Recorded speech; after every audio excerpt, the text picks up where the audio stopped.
La ley y la gracia, cuarta parte. En el comentario anterior sobre la ley y la gracia, hicimos énfasis en un detalle muy peculiar: el árbol de la sabiduría y de la ciencia del bien y del mal. En este artículo retomamos la idea para solidificarla sobre una base estructural derivada de la conformación de los tres pactos. Muy bien. Por lo regular, las subdivisiones de la literatura están situadas por una carga específica denominada por el título o el encabezado de dicho tema. Y el caso que queremos mencionar de manera muy particular es el siguiente: el hombre en el huerto del Edén. Y queremos hacerlo así porque por lo regular, si no tiene encabezado nuestra lectura, existe una especie de erosión en el contenido. Es decir, leemos un segmento de la literatura sin entenderlo.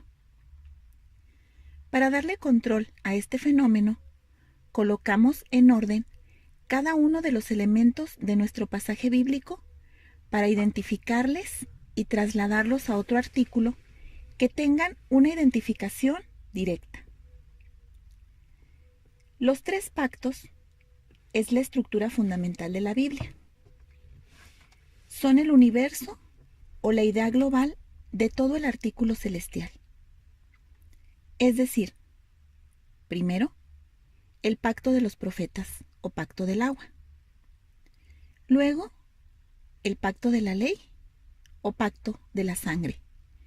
Y por último, el pacto del espíritu. Este orden tiene una trascendencia divina y junto con ello una simetría enmarcada para la identificación de un relato en las primeras páginas del libro del Génesis.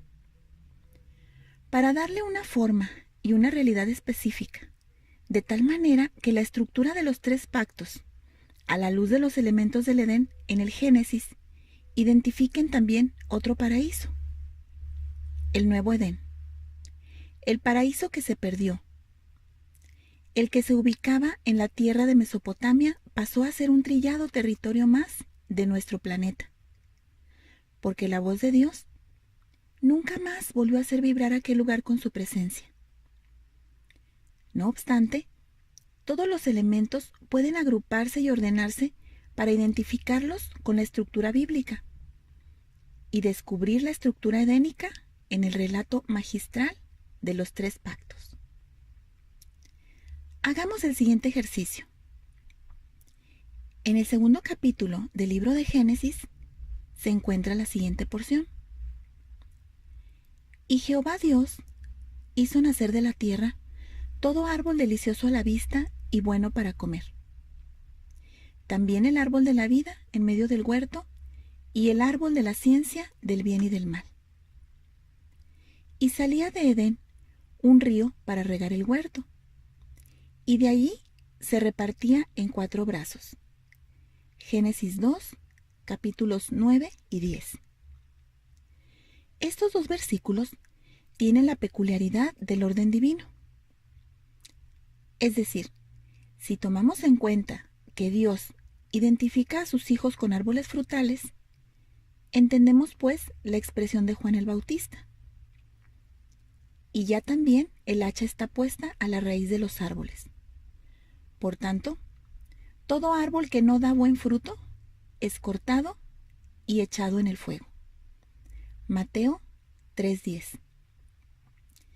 Es decir, de principio a fin de la Biblia, Dios plantó a sus hijos para que dieran fruto de fe para alimentar la nuestra, identificando a la Biblia con el huerto entero, acomodándola para identificarla con la primera expresión del versículo 9 y creando un límite con un punto y coma para separarlo de la segunda expresión, dividiendo al pacto de los profetas con el pacto de Moisés que se encuentra a continuación, pues el centro del jardín bíblico es también la parte central del Edén.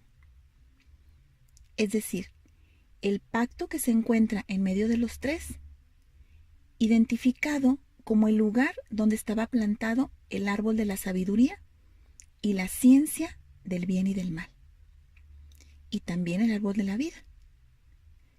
Y después de esto, alojar el siguiente límite con la elocuencia perfecta de un punto, para identificar el último pacto con un río extendido hacia los 4 puntos cardinales. Un pacto internacional con la figura del Espíritu Santo. De acuerdo al conteo de nuestros elementos y su simetría, queda pues de manifiesto que al accesar a las páginas de nuestra biblioteca divina, tenemos como garantía la voz de nuestro Señor, la delicia de los frutos de los hombres de fe, pero también el peligro latente de la serpiente escurridiza, que se encontraba precisamente ahí, en el pacto central, donde identificamos los 2 elementos principales, porque era necesario, según Gálatas, que Jesús fuera nacido de mujer y nacido bajo la ley, el cual se identificó a sí mismo como la vid verdadera. Y si tomamos en cuenta que todos los pasajes para referirse a la presencia de Dios son identificados por una vid o una parra y una higuera, ¿quién era pues el otro árbol o la higuera? Es claro que la justicia, enmarcada en las 2 tablas de la ley, son símbolo de la justicia del Padre, pero representadas en Moisés, ya que Cristo así lo manifestó, afirmándoles a los escribas y fariseos: no penséis que yo voy a acusaros delante del Padre. Hay quien os acusa, Moisés, en quien tenéis vuestra esperanza. Juan 5:45. Y después, el siguiente límite, un punto, para seguir con el último pacto, con la promesa hecha de manera internacional, identificada con los 4 puntos cardinales y los 4 brazos del río. Un río que es figura del Espíritu Santo. Existe una expresión en Isaías que dice a manera de paráfrasis de la siguiente forma: yo dije desde el principio lo que habría de suceder al final. Acordaos de las cosas pasadas desde los tiempos antiguos, porque yo soy Dios, y no hay otro Dios, y nada hay semejante a mí, que anuncio lo por venir desde el principio, y desde la antigüedad lo que aún no era hecho. Que digo, mi consejo permanecerá, y haré todo lo que quiero.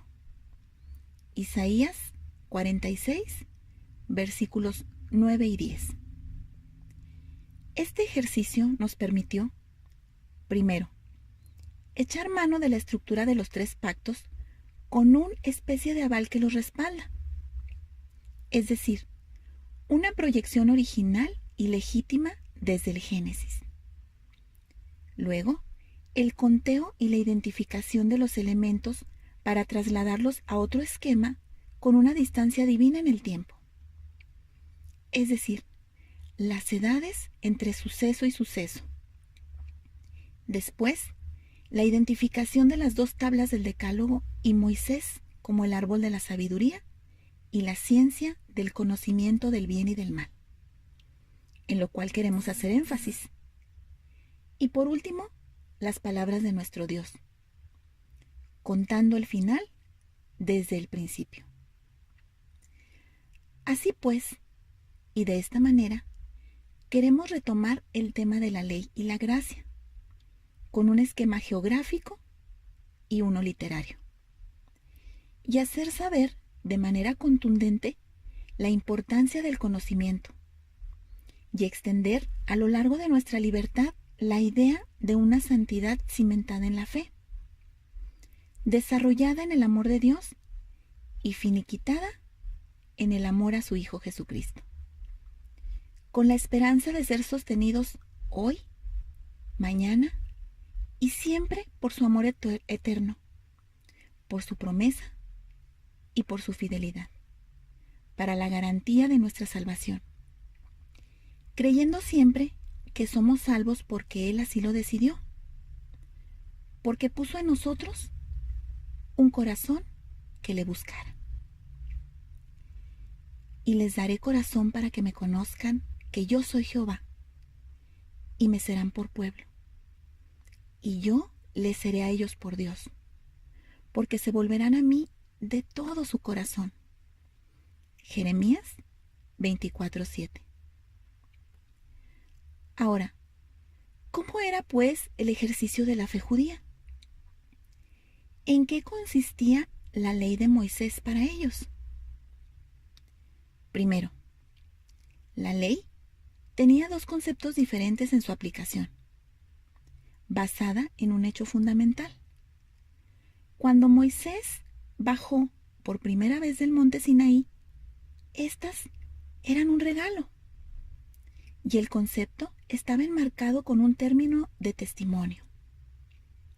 Después de quebrarlas y de volver a subir, bajó con los dos mismos elementos, solo que con un nuevo concepto, literalmente el de la imposición y la maldición. Por eso yo también les di estatutos que no eran buenos y decretos por los cuales no podrían vivir. Ezequiel 20:25. Bajo la ira y el enojo, la venganza de un Dios que tenía bajo la manga una idea alterna, pero que necesariamente habría que darle secuencia al ministerio de la muerte que estaba en aquellas dos piedras.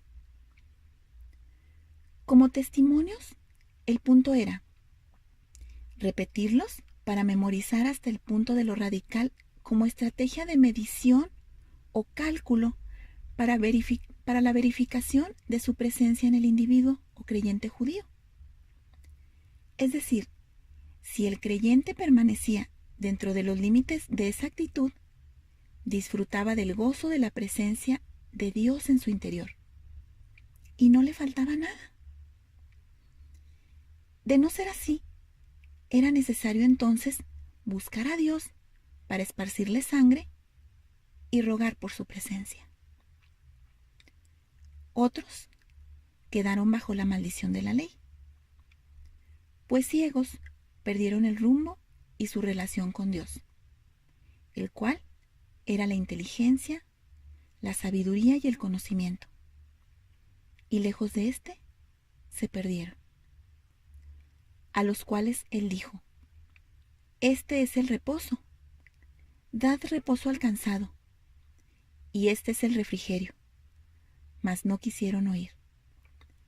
La palabra, pues, de Jehová les será mandamiento tras mandamiento, mandato sobre mandato, renglón tras renglón, línea sobre línea, un poquito allí, otro poquito allá, hasta que vayan y caigan de espaldas y sean quebrantados, enlazados y presos. Isaías 28, versículos 12 y 13. Esta expresión es más que clara, pues encierra en ella los dos conceptos, pues Dios les dijo por medio del profeta que la ley era el reposo y el refrigerio, porque iban a sentir la presencia de Dios dentro de sus almas, y la actitud que tenía su Hijo Jesucristo rebosaría en ellos. Pero no quisieron oír el consejo del Altísimo y quedaron bajo maldición. El otro concepto, el cual es claro en el resto de la expresión, y fue tanta la amargura y la ignorancia que de la abundancia de su corazón habló su boca cuando afirmaron: por cuanto habéis dicho, pacto tenemos hecho con la muerte e hicimos convenio con el Seol. Isaías 28, 15, parte A. Posteriormente tenemos la siguiente expresión: cuando pase el turbión del azote, no llegará a nosotros, porque hemos puesto nuestro refugio en la mentira, y en la falsedad nos esconderemos. Isaías 28:15, parte B. Es claro que no contaban con la presencia de Dios en su vida, y que simulaban tenerlo en ellos bajo un comportamiento ligado a las 10 expresiones que tenían las dos tablas. ¿Qué queremos, pues, con estas dos expresiones y con entender los dos conceptos? Pues, de una vez por todas, definir la presencia de Dios en los dos árboles. Las tablas de Moisés como un concepto y la fe en el amor de Dios como el otro concepto. Y definir en ello los dos árboles que estaban en el paraíso. Uno, un concepto, y el otro concepto. Porque Jehová se levantará como en el monte Perasim, como en el valle de Gabaón se enojará para hacer su obra, su extraña obra, y para hacer su operación, su extraña operación. Isaías 28:21. ¿Quieres saber cuál era su extraña obra y su extraña operación? No te pierdas La Ley y la Gracia en su 5ª edición.